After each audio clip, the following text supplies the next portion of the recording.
Hello, everyone, and welcome to Pro Soccer Talk. The first week of the Premier League season is what we're going to be talking about today.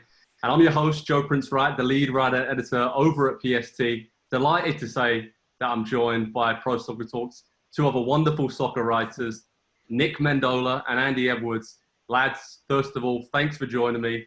And I just want to say, it's wonderful to have the season back. So first thoughts, Nick, on the opening weekend of the season.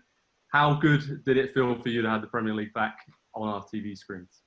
I mean, honestly, Joe, from the first message I got from you, that picture you sent me from Craven Cottage, it felt like, all right, this Project Restart was great and it was a lot of fun, but this was like, all right, it's the start of a fresh season, so many new players, new faces, and if you've got a favorite team, those new guys always make it so much more fun. Like, even if you don't like your manager or you don't like, the returning star, it's a new toy, and that was a lot of fun for me. Andy, what about you, mate? What did you enjoy about the opening weekend? Yeah, it was, first of all, it was a little bit strange, wasn't it? Given, empty stadiums, and I know you'll talk a little bit about being in an empty stadium again and the short period between last season and this season. Not a lot of transfers going on yet. The transfer window going to run a full month and a little bit more into the start of the season. It's all just a little bit strange, and I think it's really going to prove who some of the more astute teams and managers and squads are out there, who can kind of manage a very, very unique situation that we've never seen before. I guess we can say that about last season, though Liverpool kind of had it wrapped up by the time we got to that point. So the first half of the season, I think especially, is going to be very, very strange, and whoever can navigate that most, whether it's title race, whether it's Champions League race, whether it's the relegation battle, somebody's going to set themselves up with a really, really good platform to get the season started. And I think we saw a few teams that did that over the weekend, and I know we'll talk about that. Absolutely. And Nick, did you notice how Andy mentioned the transfer market there? I think he wants to maybe talk about a certain Gareth Bale later on here. So don't worry, Andy, we'll get to that, mate. We'll get to that. So Pro Soccer Talk, each week we're going to wrap up the big storylines, what we learned, rank our top 5 players, and a look ahead to next weekend in the Premier League season. So for anybody who doesn't know, I'm based over here in England, covering games. As Andy said, I was at Craven Cottage on the opening day of the season for the first game of the 2020-21 season.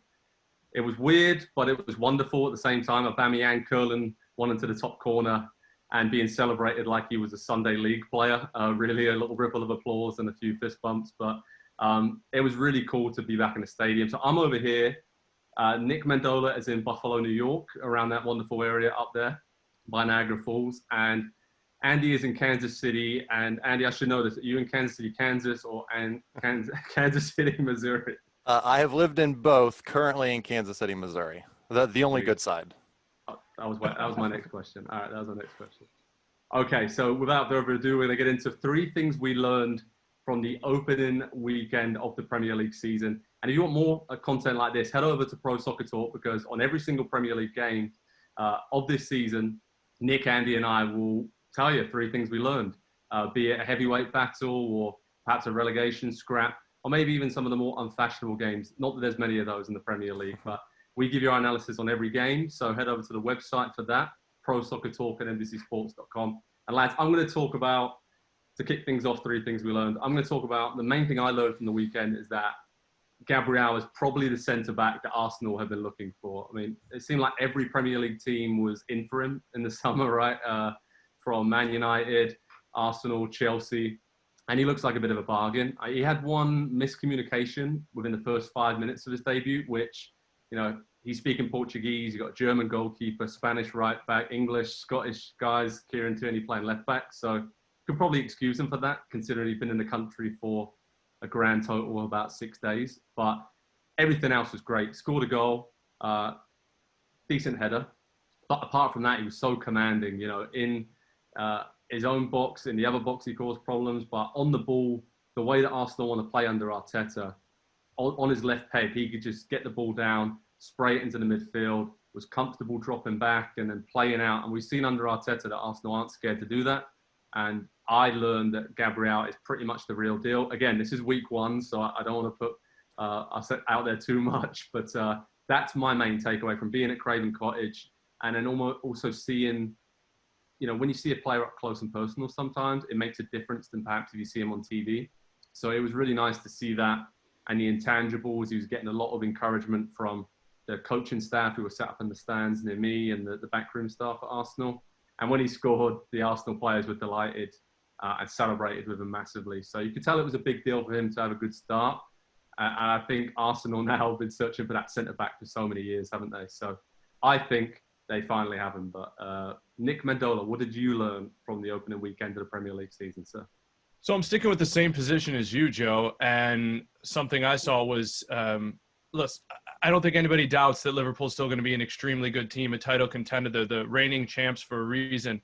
But I worry that they're doing a little bit of a Man City. Obviously, still time left in the transfer market. But last year with City, we kind of knew all summer long, man, that they're in trouble if a center back gets hurt. They're in trouble if a guy gets hurt. And sure enough, Laporte got hurt, and there's no one there. This isn't even an injury thing with Liverpool, which is my concern, because the margins are going to be so fine this year. Last year, let's face it, you look up and down the top 4, the top 6, and so many teams were down, and it was kind of remarkable in that way. And you expect that Chelsea got better.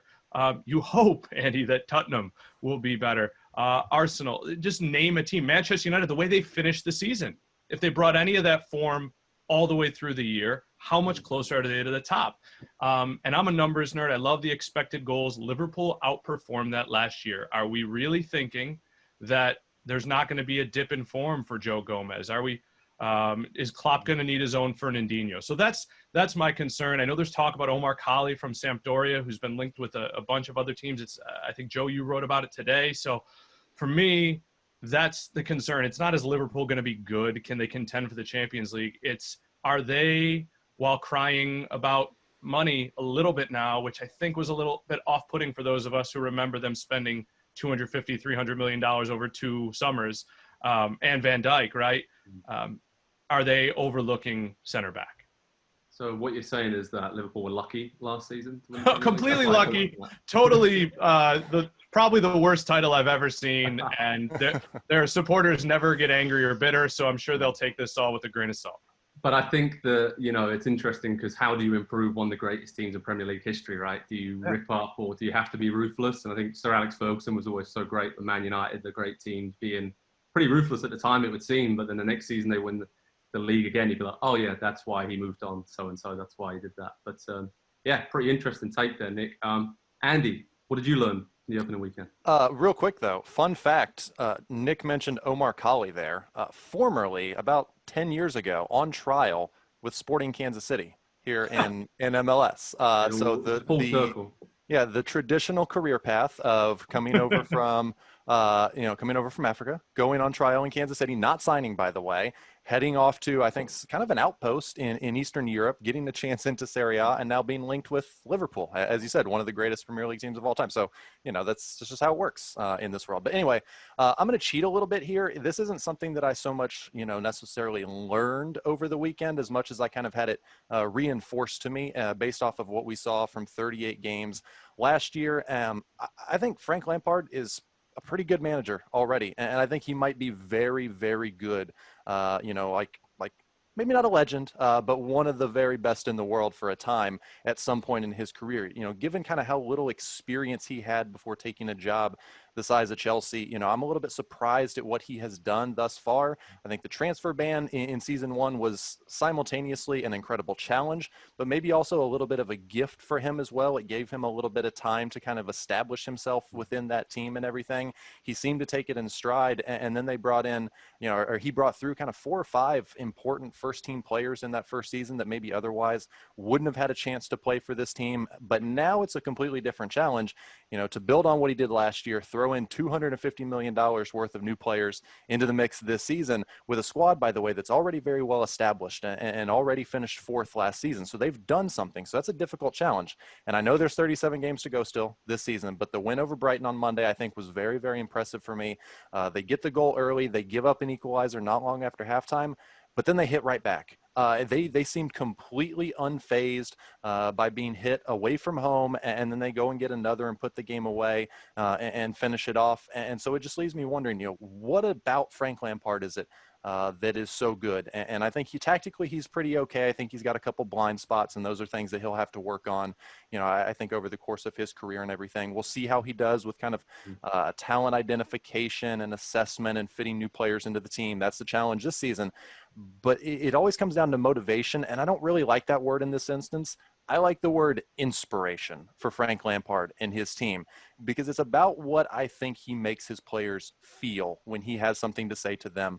When he steps up to talk, he has always struck me, and Joe, I know you could speak to this, having spoken to him in press conferences and everything, but he's always struck me as a very smart and thoughtful person. He puts thought into everything that he says, but then you also have to be able to relate to your players and how do they view you on a human level. And I think for him, given that there's 8 English-born players in that Chelsea first team, that he would have been a hero for 6 or 7 of them throughout his entire playing career. And so the chance to work with him is just something completely different for those players, and commands a bit of respect for him, while being very, very, clever and very, very well prepared for the job, that I think can take him to another level. Being a good player doesn't mean you're going to be a great manager, but when you do tick all those other boxes, it is that little bit more that it adds to you, that just kind of puts you over the top anyone else. And I could see him having a very, very long career there at Chelsea based on what we've seen from one season and one game. I don't want to rush too much, but I've just been very, very impressed by everything he's done, everything that he's said, just the way that he carries himself and goes about the job. Yeah, no, I agree with that. I think Frank Lampard gets a lot of flack maybe for the amount of money Chelsea have just gone out and spent, but when you actually look at it, that money in that transfer pot has been building up over the last 2 seasons pretty much with the transfer ban. And now it's almost like, okay, we had all these deals lined up. Let's do it all at once while the transfer market is relatively low, so we can go and get Timo Werner, Ziyech, Havertz. We can go and get Ben Chilwell. Yes, it seems like a lot of money in an outlay, but for the last 2-3 transfer windows, we spent next to nothing. I want to add one more point on Chelsea. They were missing a bunch of players as well. Let's not forget. The Pennsylvania Messi, Christian Pulisic was out.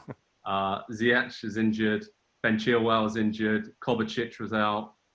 They should have a new, Thiago Silva wasn't ready to play yet. So half that team is probably going to be different in a few weeks' time, and probably upgrades in every position as well. So, not bad 3-1 win when you've got half the team out there. So, Nick, Joe, looked like yeah, I was just going to say, it looked like, Loftus-Cheek up top, right? And he wasn't exactly phenomenal. Andy, what struck me when you were talking is, just to throw another name out there, he's not Spanish, but he would have captured Real Madrid imaginations of that youth group, is Zidane.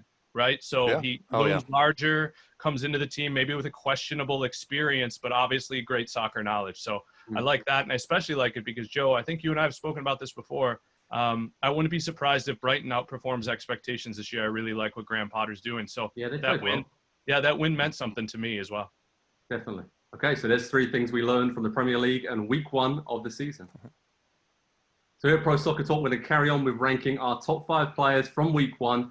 You can find the full list of 20 players in our Premier League player power rankings that I've already put up on the site. So this is my top 5.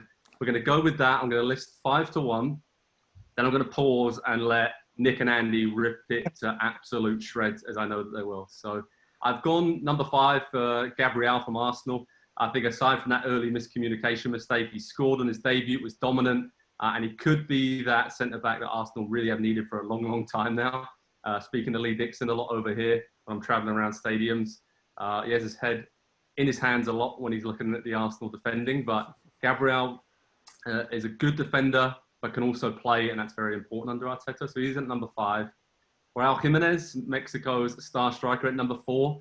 Scored a great goal, hit the post, is absolutely lethal. I'm a bit surprised he stayed at Wolves, considering some of the teams he was linked with over the summer.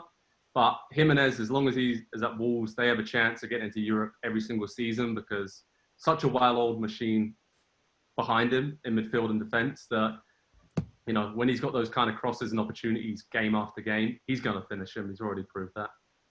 Number 3 might cause a few issues here. I've gone for James Rodriguez.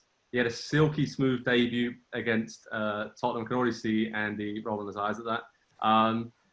I love watching him play. I think he's one of those players that just has the X factor if he's fit. I mean, let's not forget how good he was in the 2014 World Cup. Okay, it was a long time ago. But when he's been fit for Real Madrid under Ancelotti, he had some incredible seasons, was named the La Liga Midfielder of the Year. talking about getting to 20 goals, 20 assists level in La Liga and Champions League. That's not a bad player, and I think it's a major coup for Everton to get him. So, and I want to point out as well, most of his dirty work was done by Alan and Abdoulaye Doucouré, who were brilliant in midfield. So Everton, pretty big on them for this season. It's early days. Number 2, Pierre-Emerick Aubameyang. I was at Fulham, saw him score that curler, that textbook goal.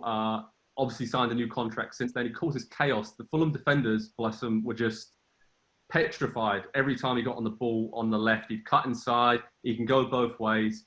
And just consistently, the amount of goals he's scored since he turned up at Arsenal, he should probably be in the top 5 of these rankings each week. So, and number 1, I don't think there's any real surprise here. I've gone for Mohamed Salah at Liverpool, hat-trick on the opening day.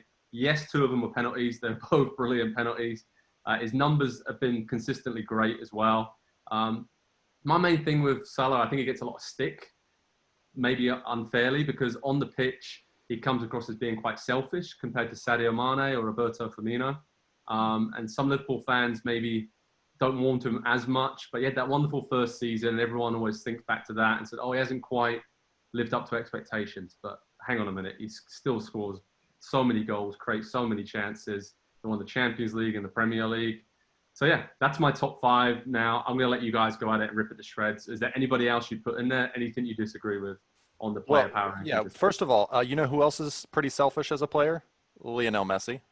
When you have a player that kind of transcends everything else, you know, within the team and just about anywhere in the world, and not saying he's quite on Messi's level, of course, but when you've got a player that can create from nothing, can create for himself, you kind of just give him the room to operate. And so I would say that's a little bit maybe, I don't know, short-sighted, or just appreciate the genius that is Mohamed Salah, I think would be the thing that I would advise those people to do.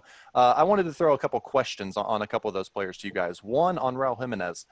More goals and assists combined this season, Jimenez or Christian Pulisic, obviously the U.S.-Mexico rivalry there, and also Aubameyang.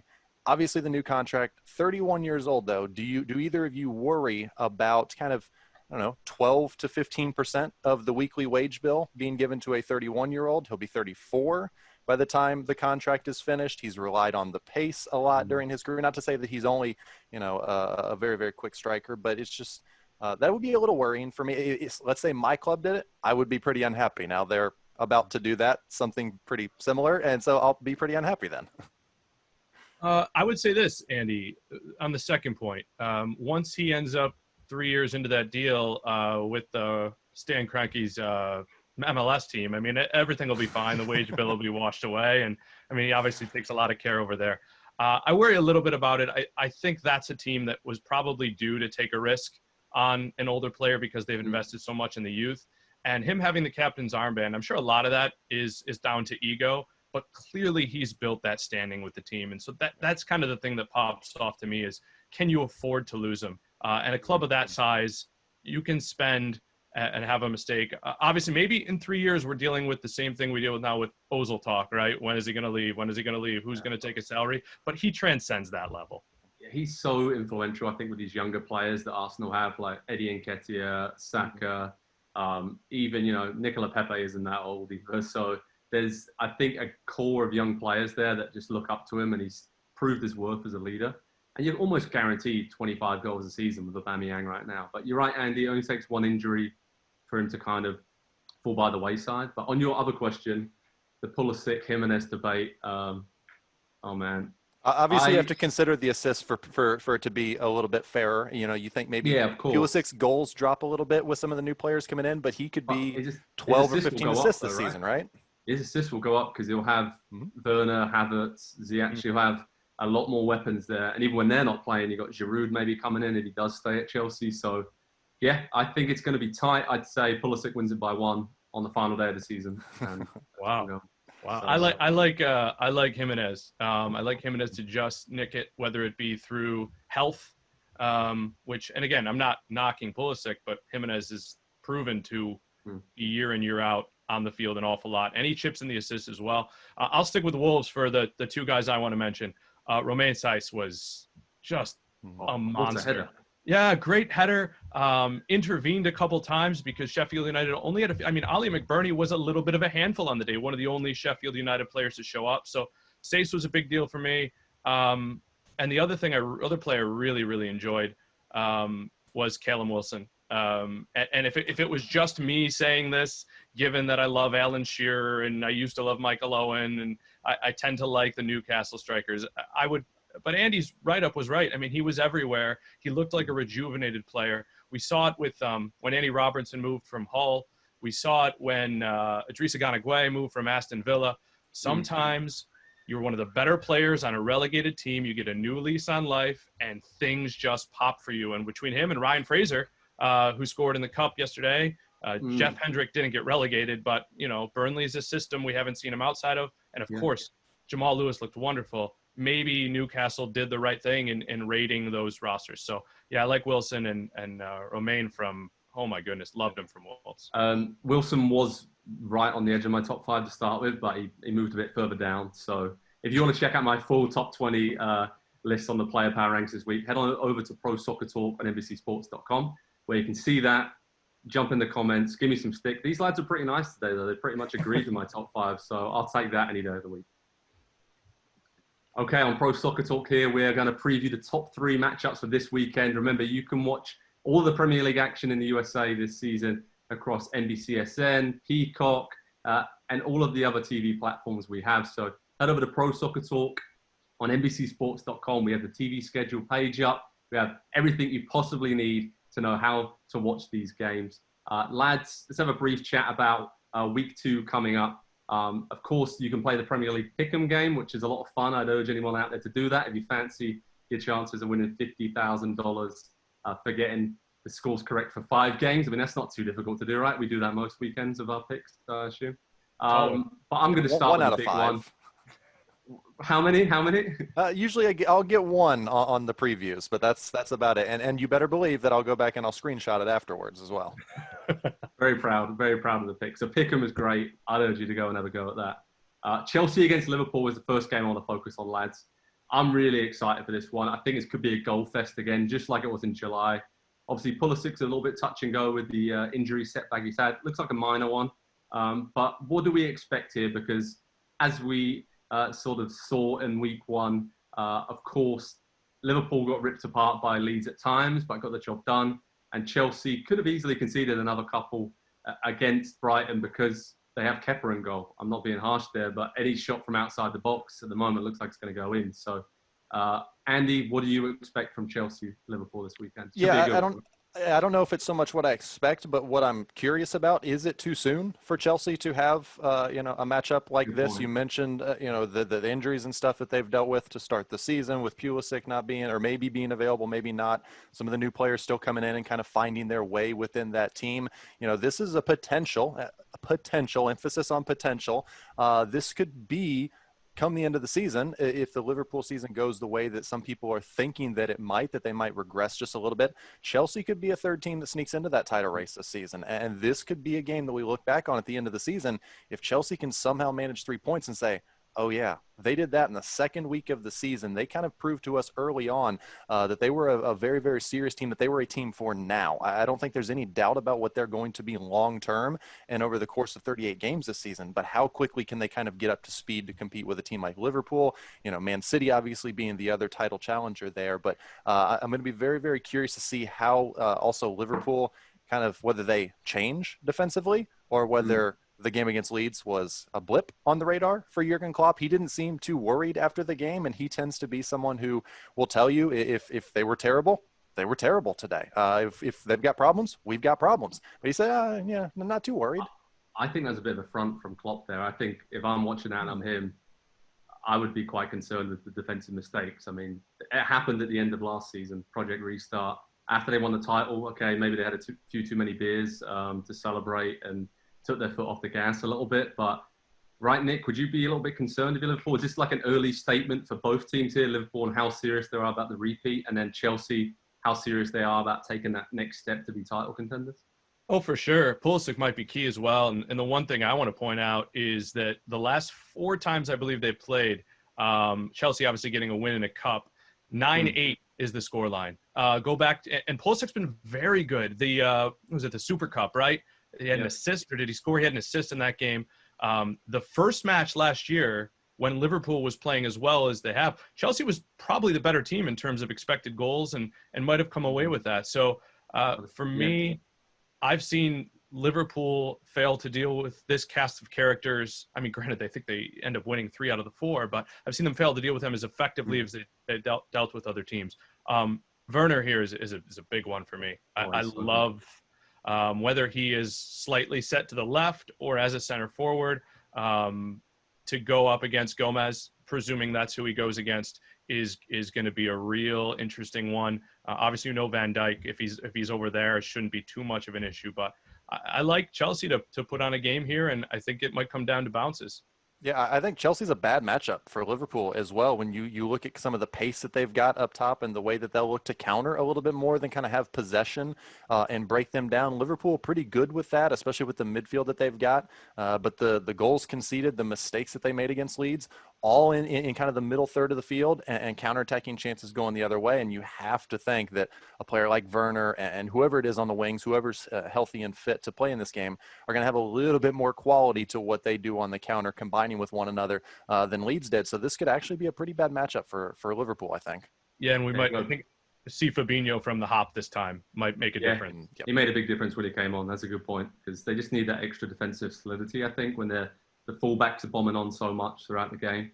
He just gives them that extra safety net. So, yeah, massive game this Sunday, 11:30 Eastern time. Chelsea against Liverpool. Should be a belter. Next game I want to focus on is Wolverhampton Wanderers against Manchester City. And I think if you're Adama Traore and Raul Jimenez, you're licking your chops once again, right? I mean, Nathan Ake's come in. But apart from that, I thought Man City would have upgraded the defence a little bit more this summer. So I fancy Wolves, if they don't have an upset, at least to grab a point in this one. Nick, what do you think? I know you love yourself some Adama Traore.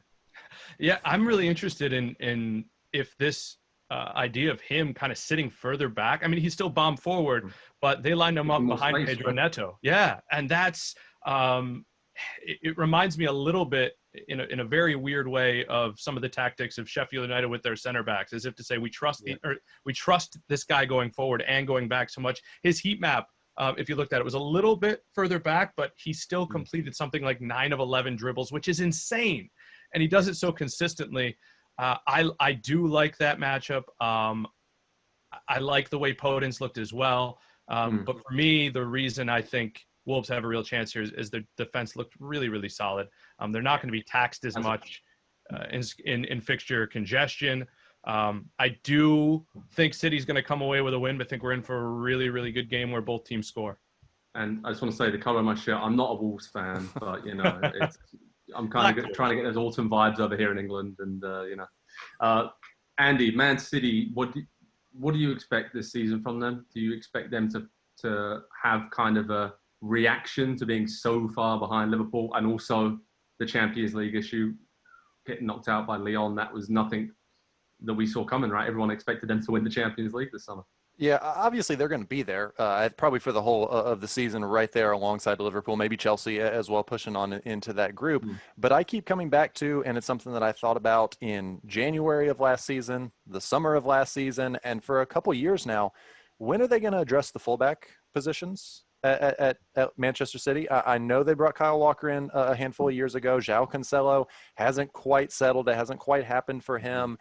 Pep Guardiola has kind of gone with 3 center backs at the back at times. I don't think he knows what his best defense is. I'll put it a different way. I think he knows he doesn't have a good enough defense. And so that's why we've seen so much chopping and changing over the last couple seasons. And Nathan Ake, I think, is obviously a very, very good player. Good upgrade. Yeah. But they need more, right? It's not just one player they need to bring into that defensive unit. That's the problem. And I don't think it's a center back either. I think the center backs over the last couple of years, and if you go back and watch some of the goals that team has conceded, especially last season during the rough patches, the center backs were made to look poor because they're the ones that are there at the last touch, the finish, whatever. But they're put under pressure, unlike a lot of other teams in the Premier League, because of the fullbacks, because of the lack of quality out there. They get caught up the field way too much, and maybe that's a product of Guardiola and the way that he wants to play and the possession and everything. But the center backs have been done no favors for Liverpool or for Man City the last couple of years, and so I tend to think, and I always kind of default towards you start defending at the top, you start defending out wide, and then everything, the center backs are there to clean up the messes that are still there. They're not the ones that are there to make all the defensive plays. The modern game is so, kind of just everybody plays both sides of the ball, and they're not being done any favors. And so I think if they can figure out the fullback positions, maybe there's a kind of an Adama Traore situation with somebody that they can kind of push back a line or two and provide a little bit more defensive cover while still having the attacking prowess. I have so many questions about what Man City are doing defensively, tactically, transfer market, everything to do with that. I just want to point out, this is a good time to point out that Andy is actually a centre back when he plays in Kansas City on the Sunday League. So, that's why he's sticking up so much for the centre backs there. But, someone's got to, Andy, because it's not right. You're right. Left back, right back, Mendy, Zinchenko, who's going to play in those positions? It really is a concern for Man City, but they have so many great attacking talents, midfield players that over the years they've gotten away with it. But I don't think they're going to do that anymore. So I wouldn't be surprised if they at least make one more centre-back signing, maybe Koulibaly from Napoli. That deal finally happens. Been speaking about it for so long. But it'd be really interesting. So Wolves Man City is another big game, and that's coming up on Monday at 3:15 p.m. Eastern time. So I want to jump into one more game, and I know Andy wants to talk about another game in particular, but Leeds United against Fulham, two new boys back in the Premier League together. I was impressed with both. Fulham started okay against Arsenal, struggled defensively a little bit, but they have like other teams we've talked about, they have a lot of players coming in that didn't actually feature on the opening day, so they will get better. They will look more solid. I think, Mitrovic being out injured and not fit enough to start against Arsenal hurt them. But I was so impressed with Leeds. The way that they attacked Liverpool, how brave they were. They're going to get caught out a lot, but they're going to be fun to watch, and they're going to catch out opposition teams, because the way that Calvin Phillips would drop deep, almost like a quarterback, and then Pablo Hernandez would push up, they'd pinch in, Jack Harrison would get in behind. That's how they got two of their goals in the first half there. It bamboozled one of the best defenses in Europe and Liverpool, or who have been very good for the last few seasons. And I just love seeing Marcelo Bielsa sat on a bucket on the sidelines in the Premier League. I mean, it doesn't get much better than that. I mean, I think he maybe needs to get some kind of endorsement, like at least a seated, padded version, or he might need a little seated bucket for the winter months. But I love watching Leeds play. Fulham are very attractive to watch as well. I think both these teams may not do as well as people expect this season. I think people have gone pretty early on Leeds being this wonderful new team. I don't think they're going to be as good as Wolves were when they first got promoted. But anybody else on the Bielsa bandwagon there? I worry about his knees. I saw pictures of him from 30 years ago. He's been doing this. That's been his thing, the squat. And I worry about the guy. I worry about my own knees. Yeah, exactly. I'll tell you who I don't worry about. And the reason I like Leeds to be, this isn't saying anything because some people have them finishing in the top 10, but the reason I think they will just make it through the season is I love Calvin Phillips. I think there were some rumors that he would be scooped up by someone bigger, but he is just a force. Obviously, getting that England nod has only going to bolster his confidence. He learned some things. I think he's one of the reasons. One of the reasons there were problems for Liverpool is how combustible he is, and I believe he did register an assist there too on that ball to Jack Harrison. So, yeah, bring me that game, because I think Leeds is going to come out on top. And Joe, one more point. You mentioned people kind of thinking that both teams will be a little bit better. That's name quality. I mean, people have been – you and I have for years, maybe 2-3 years now, said, man, I hope this is the year Leeds come up, because, going back to that book, The Damn United, right? I mean, they're a team in the lore of English soccer, but, yeah, it's going to take them a little bit to move up. Yeah, I guess my question would be about Fulham, because and I take the point on board that they've got more players to come in, and they should improve. But do you think that there is kind of, I guess, the structure, the system in place that is going to allow those new players to come into the team and to have an impact rather quickly? Because they're going to need it. They're going to be down there around the relegation battle. And so they can't spend the first 2 months of the season figuring things out. And I think that's the big difference between these two teams, at least at this point of the season, is, Leeds had a couple players out, I think, as well on the weekend, but they looked like it looked like everybody on the field knew exactly what was expected of them, what the system was. Like, they've been doing it together for a couple of years, which of course they have. And that, I think, will allow the new players to come into that team and settle in pretty quickly and take them on a little bit forward. And I think I'm not ready to say that I was wrong in picking them to go down this season, but they were a lot more impressive, I think, in week 1 than I expected to see them maybe at any point this season.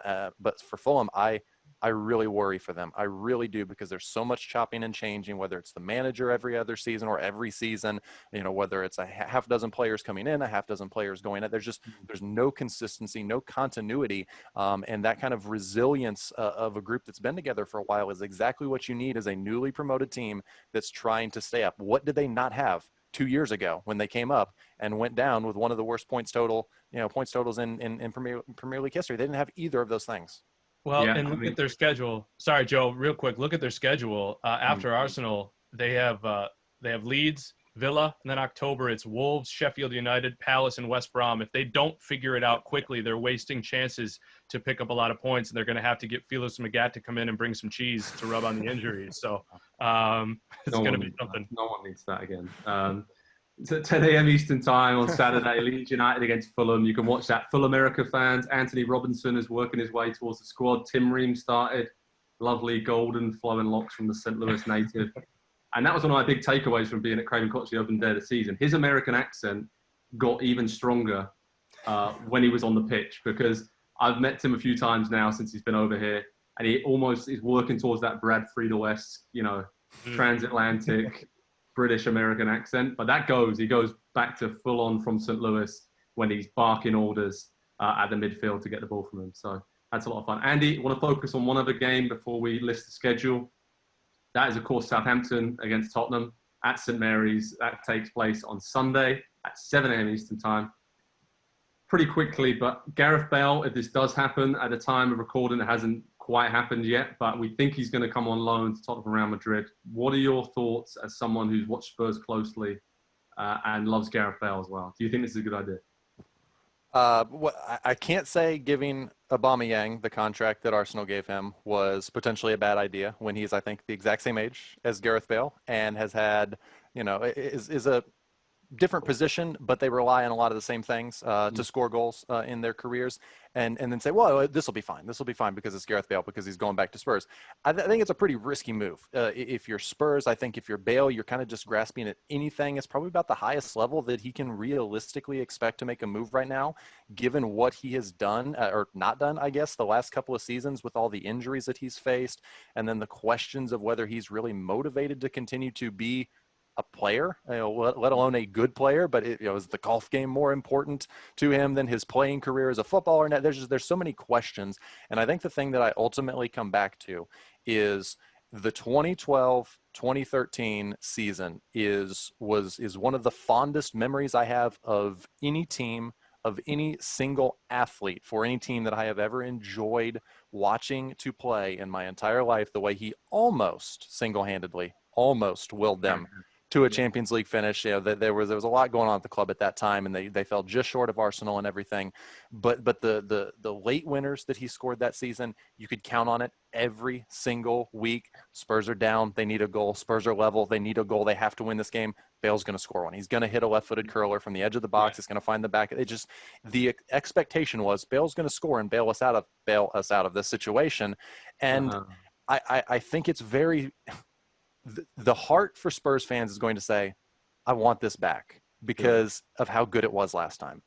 But anybody that's watched him for the last 3 or 4 years knows that he's not that player anymore. He is broken down physically, and the resources that are going to be required to sign him, the £300,000 a week salary, the wages that it's just, there are so many red flags here. And I can't help but think Daniel Levy only sees the bright, flashing headline that says, Bale back at Spurs. The fans will love it. The marketing, will be massive and everything. And it's just not the thing that they need. And by the way, if he didn't get on with Zinedine Zidane, do you think he's going to get on with Jose Mourinho?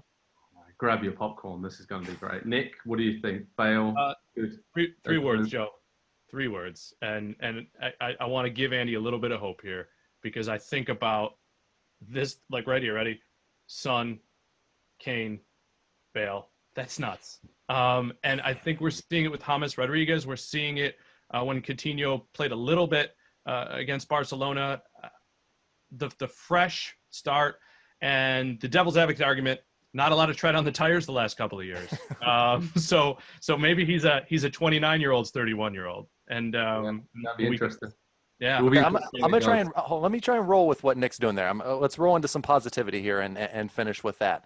The Spurs team now is obviously much better that would be surrounding him than it was the last time that he was there. So he won't be relied on to do absolutely everything that he was, 7 years ago now in his last stint at the club. And so if, 21 goals and 5 or 6 assists, I think is what he had that season, isn't going to be the requirement, the bare minimum for him to help the team be successful. So maybe if he's more of like a 8 or 10 goals, 6 or 7 assists type of player, where he's just a little bit more of a, not a squad player. You're not going to pay a squad player that much money, but there's just enough quality around him now.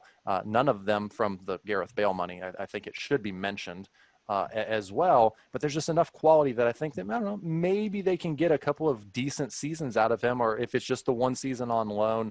The romantic side of the game says this would be perfect. I don't know. I'll believe it when I see it.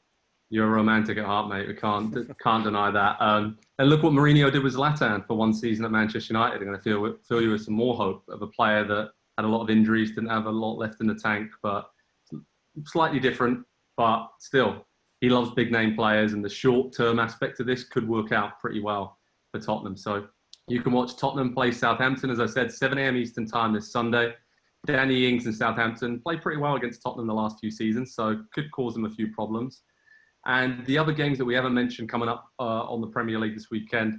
And of course, you can go to ProSoccerTalk at NBCSports.com to get the schedule, stream links, previews. We'll have you covered on everything that you need. We haven't mentioned Everton against West Brom, which is 7:30 Eastern on Saturday. Arsenal West Ham, 3 p.m. Eastern on Saturday.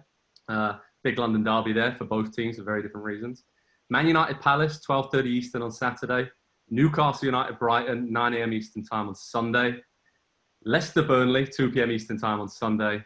And then we have Aston Villa against Sheffield United, 1 p.m. Eastern time on Monday. So the games are all spread out in week 2 as we kick off this Premier League season. And it's been absolutely wonderful to look ahead to week 2 in the Premier League. So thanks for your help, gents. And I hope you all enjoy the Premier League games wherever you're watching this weekend.